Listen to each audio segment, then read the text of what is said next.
Hey folks, this morning I caught a video on YouTube. I'll include a link in the description. It's a history video. I love watching those things. No, they're not sponsoring this video. But the video that I watched was about Marcus Aurelius, the Roman emperor. He's the great philosopher king. And listen, before I jump into this, no, I'm not saying he's some kind of saint. He was a Roman emperor. He's going to come with baggage. I'm not going to get into the baggage. I'm not going to get into the evil things that he would have done. But there was one part of this video that I wanted to share with you because I think it's important. And it got me thinking, and it especially got me thinking, this is tax season up here in Canada, and all those memes that are floating around Facebook right now from people who, they're really upset that they have to contribute as much as they do in taxes. In the video that I watched this morning, about Marcus Aurelius, it talked about his execution of the law. One of the things it said was that he was someone in many circumstances that he would listen, and he would try to execute the spirit of the law as opposed to the letter of the law. He'd find a way of being able to offer the mercy and compassion that all laws are really supposed to be about. Right? That place where he could be understanding. Except when it came to tax evasion. He had a real problem with people trying to shirk their responsibilities to their society, to their nation. He had a real problem with people trying to get out of their responsibilities that they had as active members of their community. It's one of the reasons why I really gravitate to Stoicism, actually, especially in the writings of Marcus Aurelius. You see a lot that says this life is about becoming the best person you can be and to be there for your community. In a nutshell, that for a Stoic, live honorably, live like a person of integrity, and be, in as far as you're capable, in whatever way you're capable, an active and contributing member of your society. And if you can do that, you'll live a good, peaceful life. I love that sentiment. But as I said, a lot of people maybe don't see it that way. See, I see being a citizen, being a member of a community, a member of a town, a member of a province, of a country, a member of a community group, charitable organization, member of a church. I see some people will take that membership and they will see it as though they have a responsibility to said group, to said state. Whereas others see their membership into a group or community as sort of their membership card to be a customer. Right? It's like their Costco card.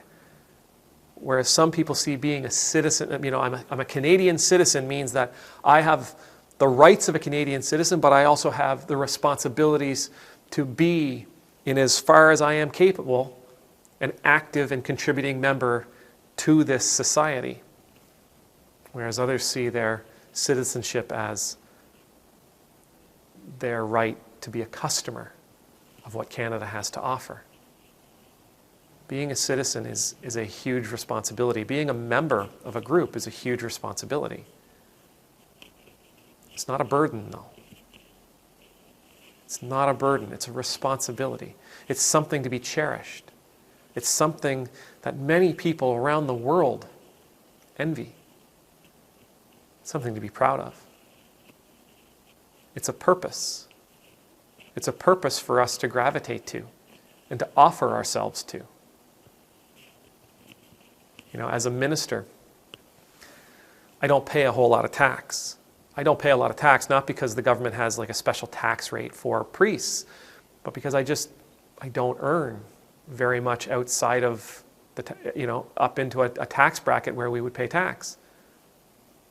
I know, without a doubt, that my family receives more from our governments than what we pay in. I know that without a doubt. I have 2 kids in elementary school. I have a kid in public university. I have a kid who visits the local children's hospital on a regular basis because of his arthritis, who's already had one minor surgery and will probably have others.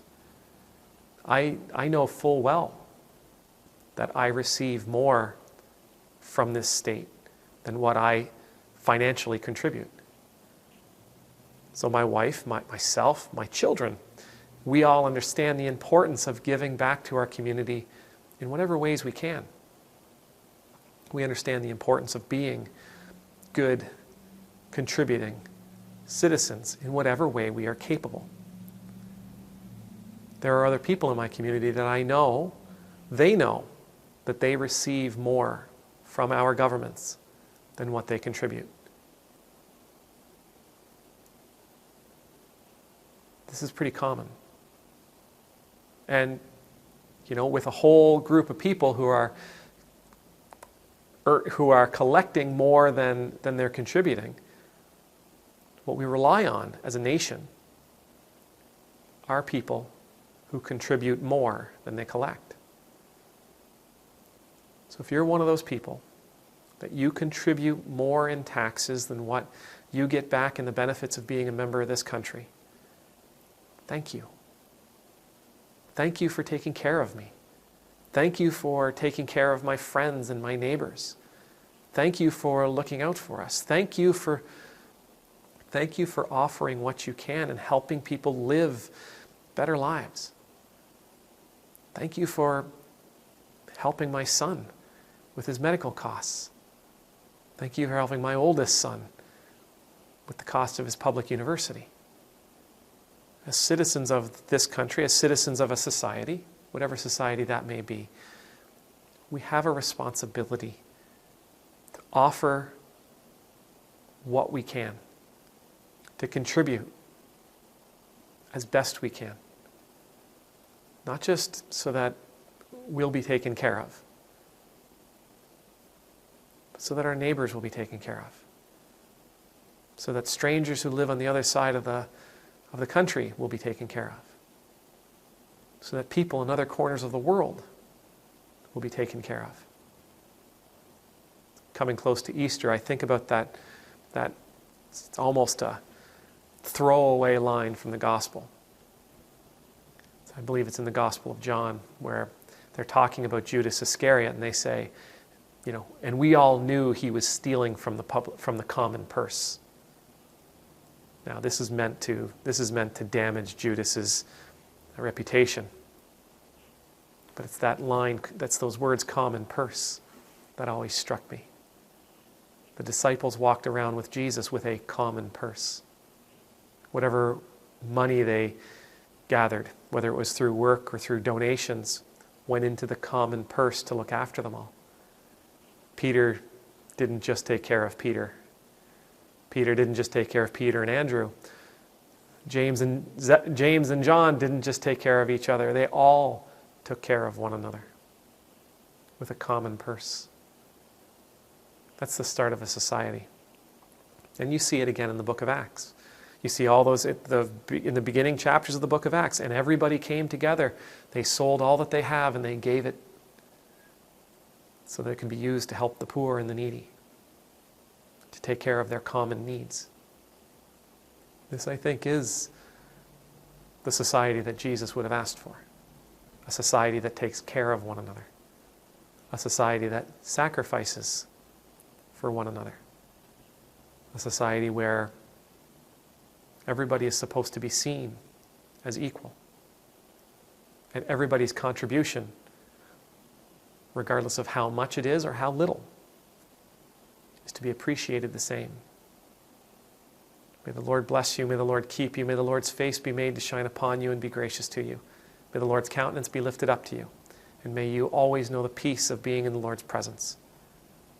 And I pray that you and I will always have hearts filled, overflowing with generosity, with the desire to help our neighbors out, with the desire to help provide better lives for people we may never meet. Amen.